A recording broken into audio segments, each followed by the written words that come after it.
Welcome to the Mind Vine podcast, where we challenge the stigma associated with mental illness through conversations about a variety of issues impacting mental health. Here we bring you news, views, and interviews that intrigue, educate, and celebrate recovery. Leading us on this journey are the hosts of the Mind Vine podcast, Darryl Mathers and Chris Bovie.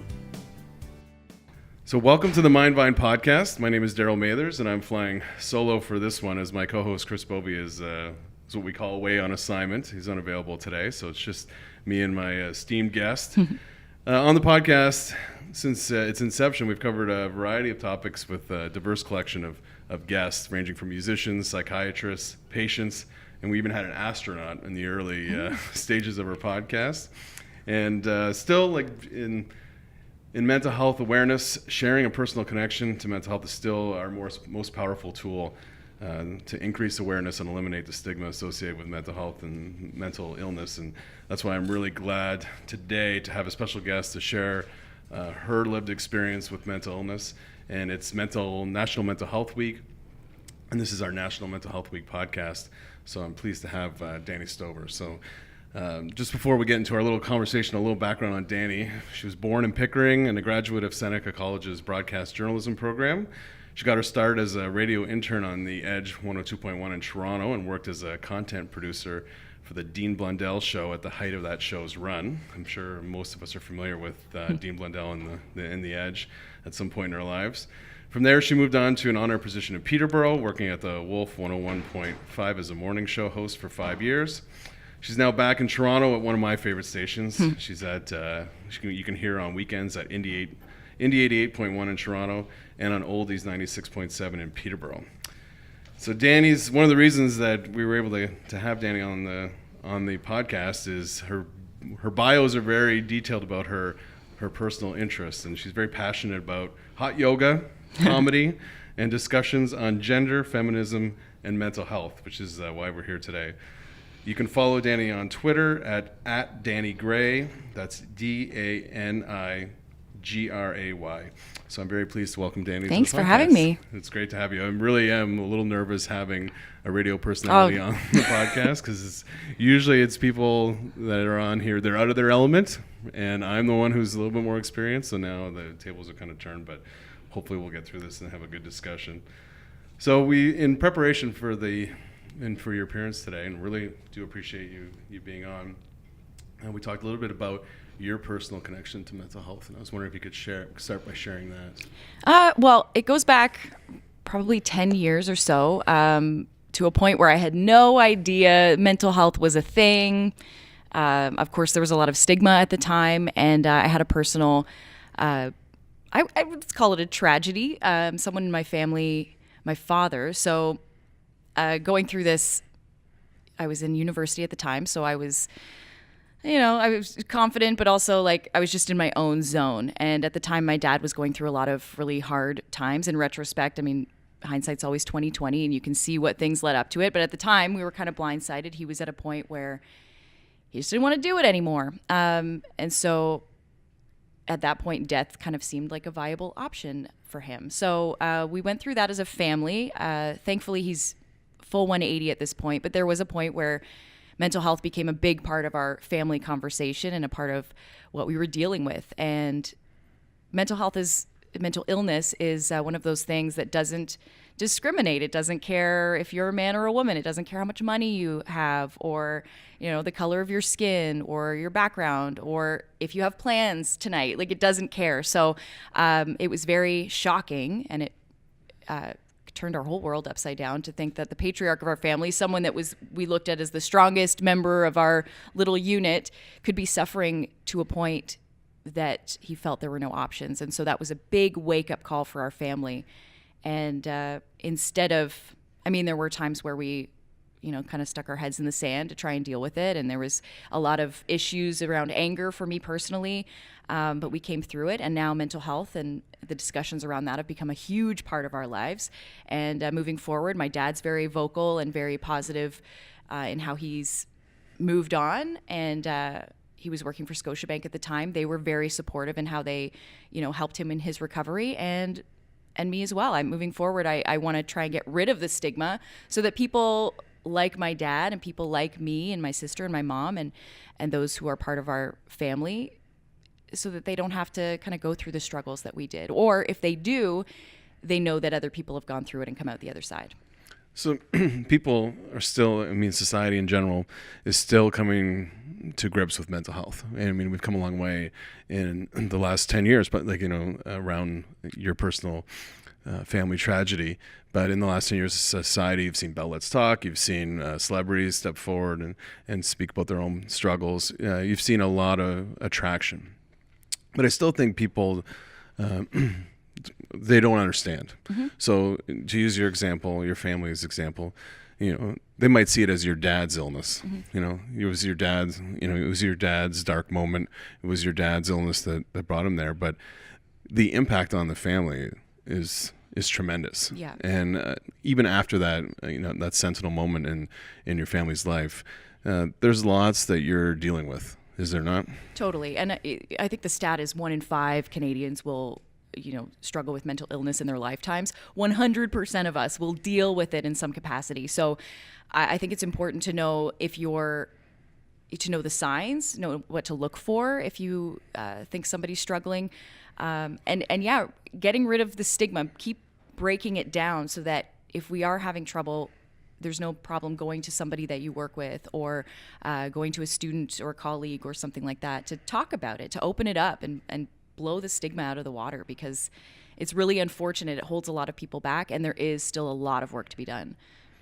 So how has your family experience shaped your life moving forward in terms of how open you are about your advocacy for mental health and how you choose to share information with people? How has that influenced everything? I think it was my dad's reaction to it. I mean, and everyone's different. Everyone will deal with their own things differently. I think watching him come through it and come out the other side being like, I don't want to struggle in silence anymore. I don't want other people. Like, he could have just quietly dealt with it and gone back to work and lived his life. And I mean, in a lot of respects, that's what he does.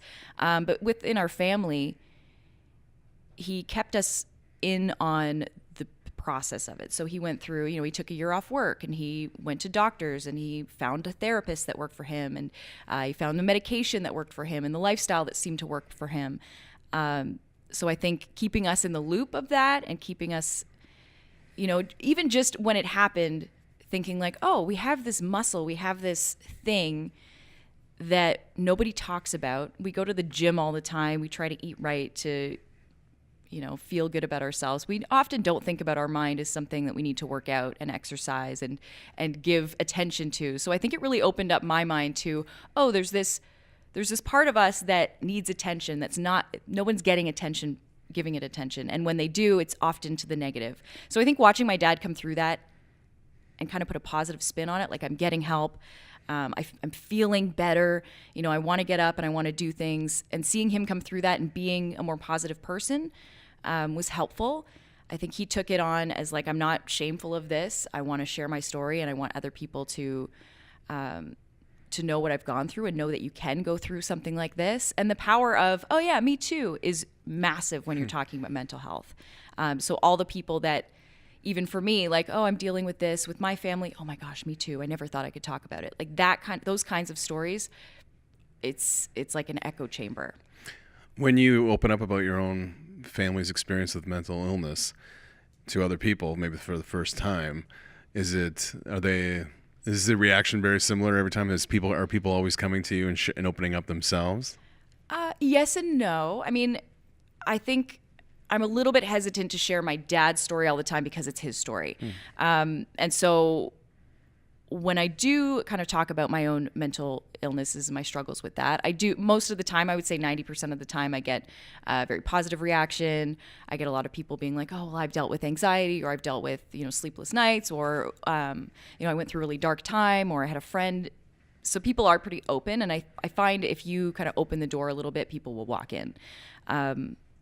Personally, and I'm very lucky, I haven't dealt with a lot of stigma, at least that I know about in the workplace or with friends. So in that respect, I'm very lucky. But But yeah, I mean, it's your personal story, it's your personal burden. So if part of your recovery isn't talking about it, that's cool too. For me, it helps, and I find if other people know that they have me as an ally or someone to talk to or someone that's been through hard times, like I'll talk to anybody anytime. So even though your experience with stigma seems to be fairly positive, you said you haven't really experienced it in the workplace and that you're aware of, but we know it does exist and it does prevent people from getting help. And I wonder what your thoughts are. In today's world, you can almost be anything. You know, like there's the movements over the decades have created freedoms and liberties for all sorts of issues that people deal with, and whether it's gender identities or gay and lesbian rights, we've come a long way, and a lot of these like really issues that have plagued us as society, we've come a long way in a short period of time, or recent times, I should say. Why do you think that still, being severely mentally ill or having mental health issues is still not at that same level as some of those other issues? I love the idea of representation, and how we represent people with mental illness in the past on a lot of media we consume hasn't been great. So if you see somebody on a TV show and they're struggling with mental illness, in the past, I would say it's usually in a negative light. So I think representation is really important. Having people that, you can see and be like, oh, I relate to that person and they've gone through some hard times and they're not they're not shown in a negative light. So I think of representation in a lot of respects for shows I watch where women aren't just, blonde bimbos who are like, oh my gosh, my husband left a mess again. There's strong women with jobs, and we're seeing that representation, and so you can relate to something like that. So I think it's the responsibility, I don't want to put it on the media, it's the responsibility of all of us, but I think one major thing, a shift that I've noticed is representation and how people with mental illness are being represented. Bell Let's Talk Day is a great example. I'm blanking on her name right now, but she's a wonderful ambassador for mental health. Claire Hughes. Yeah. Thank you. And she's an athlete. She's a strong woman. She's got great opinions and stories to tell. You don't look at her, years ago you wouldn't have had someone in that position. And she's a great representation, a positive influence on people struggling. And she's open about it. So I think having a lot of representation like that, having people in those positions to share their stories who are, I'm still functioning, I'm still able to do these things, or even if I'm not functioning, here's my story. And I think a lot of people will see themselves in those types of representatives. I wonder what your thoughts are about education and the role of our schools in terms of educating people about mental health issues, because when your family was maybe first exposed to complex mental illness, you mentioned you were in university, so you weren't far removed from graduating high school. Mm-hmm. Do you remember having any conversations about those kind of issues back in high school that might have helped you deal with what you were going through as a family? No, and again, it's nothing against the system that I went through. I think it just wasn't a thing at the time. I think it was like people made fun of it, or it got a bad rap for being like, oh, again, the representation of it wasn't in a positive light. It was one of those things like, if you're dealing with it, keep it quiet, sweep it under the rug. And for my dad's case, he was a 50-year-old man, very corporate. In his position, I can imagine him struggling and not knowing who to turn with, not having that structure in place to be like, I need a safe place to go and talk about this. And then there's a systematic thing in place that'll help me through it. There wasn't really any of that groundwork for me in school at the time, and for him at the time with his corporate job. I think we've come a long way, and I don't have kids or anything, so I don't know what necessarily is going on in the schools now. But I think having those systems in place, and I'm sure there were groups and things I could have gone to in school if I personally had problems. But in high school and university, I just chalked it up to being like, oh, I'm just an angry, angsty teen. Yeah. Well, I mean, I think that's part of the problem, right? We, in youth mental health, but you if somebody's having a bad day, you just, they're having a bad day, or they're going, they're related to work or different things like that. And I don't think we make the connection. You don't want to presume things, but we're not necessarily watching out for people either, right? You're balancing that respect for privacy and your compassion that you want to provide people. Yeah. And it could be just thinking about growing up and being a kid and not wanting to mislabel things. I think just giving it the language. And I think that's another reason why it's become a little bit more opened up and the stigma is slowly fading away, is that we have different language to explain things, and the language is always growing. So you brought up gender and the LGBT community and why that's kind of more accepted or more represented to bring, let's just play a drinking game with this word. But I think having the language to say, I'm not feeling well today, or I'm having, I'm going through something where I'm just having the language to describe how you're feeling, having the language to know how to get help, having the language to know how to ask for help. And I think that's why we're kind of seeing more people come to the forefront of I'm struggling with something. I don't necessarily know what to call it, but here's what I'm experiencing. Here's knowing what to look for with other people as well. I think I'm getting way off track here. No. But I think the language has a lot to do with it too. And when you're in high school and university and coming up, you might not know all the language. And I think that's something in schools you can kind of talk to. And I mean, maybe there's classes now in schools that are teaching this, or there's places where people can go because the stigma is becoming less and less. Well, and I think it's society's responsibility too, because to your point about Bell Let's Talk and Clary Hughes, there's lots of great awareness campaigns and lots of companies getting behind mental health in the workplace and in different aspects, but a lot of it isn't necessarily in the realm of complex mental illness. So our representation, just as and using that word, is a lot of times when it comes to people who have schizophrenia or complex mental illness are the movies. Yep. And you think of one that was recently in theaters that was very stigmatizing, but we actually have patients that come here for the first time and they're expecting to see images that you would see in the movies, and they're not flattering. Yeah, and that's the thing. And I think I know the movie you're talking about, and I saw a lot of people online criticizing it for, this isn't the nice way to represent this, and it is adding to the stigma. And even though it is a movie and you can argue that it's fiction and it's a story, those types of things can be damaging. And what other critical illness would you portray in a negative light, right? Like if you're talking about diabetes or cancer or any epilepsy, whatever the illness may be, you would, I'm hard pressed to think of a movie or TV show where it's presented in such a stigmatizing light. And those types of things are still, people still went to see that movie, and people, so that's a great example of putting it into a negative light. And I think it's education too. There's so many people, I'm sure the people that, and I don't know this for a fact, but I would hope that if you're making a movie like that they would spend some time in a facility like this to get to know people and to, kind of have some background information. And I think that's, I hate to put it on the media. It is the responsibility of all of us to get educated. There's so many things we don't know about schizophrenia, about bipolar. It's not black and white. There are so many different variants and so many different things. And I think that's what we're learning about mental health too. It's not one thing or two things. It's many things, and it could be many things at different times in your life. You could be suffering at one point in your life, and you could go through a 10-year span of really deep, dark depression. You can get on a track where you find medication, or you find exercise, or you find different things. And I'm not talking about the complex mental health issues, but just what I've dealt with personally, where things are always changing. Like it's kind of an ebb and flow. You've got to keep it in check.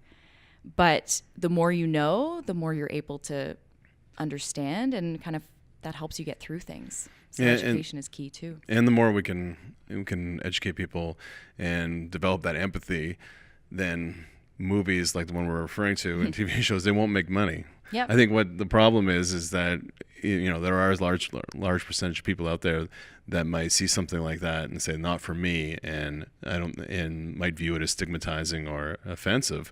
But clearly there's a population out there that doesn't find it. Yep. And because if they weren't making money producing these films and TV shows, then they wouldn't be doing them. Yeah. Right. I think we need to kind of change, the audience's expectations, I guess. Well, here's what I think is good about that particular movie is that it came out, people saw it, that's their prerogative, but there was this backlash. And I think that's the silver lining, is that movies like that are going to get made.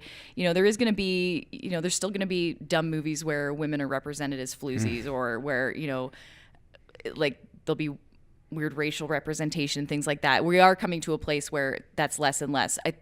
The backlash, I think, is a positive thing in this case, because it is people, being woke to, oh, this isn't right, or this doesn't sit well with me. I've got something to say about this, or this isn't how I've experienced people with, multiple personality disorder or whatever, schizophrenia, bipolar. Like, everyone has their own experiences.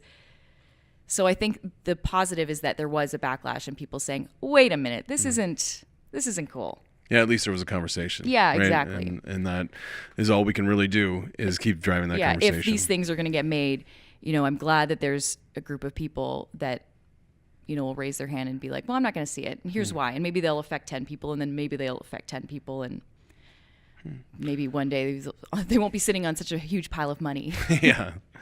Well, I think that's, I really appreciate you joining us. I think it was a really interesting conversation. And, I know as a fan of your employer and of your work, it's great to have you here talking about an issue that's important to us. And it was really nice for you to come into and be able to see our facility and learn more about what we do and our cause. So thank you very much. Thanks for having me. Thank you. Begins and ends with hope.